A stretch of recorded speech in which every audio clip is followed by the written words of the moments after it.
बिस्मिल्लाहिर्रहमानिर्रहीम। दोस्तों, सबसे पहले आप मेरे चैनल को सब्सक्राइब कर लें ताकि हर आने वाली वीडियो आपको बआसानी मिल सके।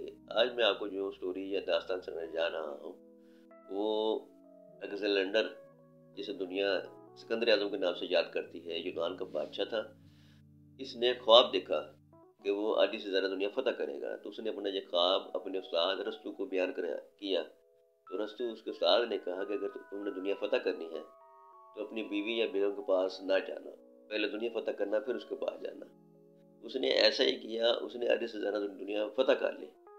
उसके बाद उसको अपनी बीवी का खाता आया तो वो वहाँ पे गया और बीमार हो गया। उसके बाद उसकी डेथ हो गई।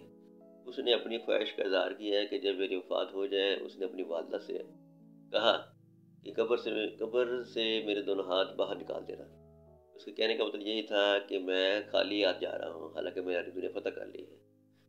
अस्सलाम वालेकुम।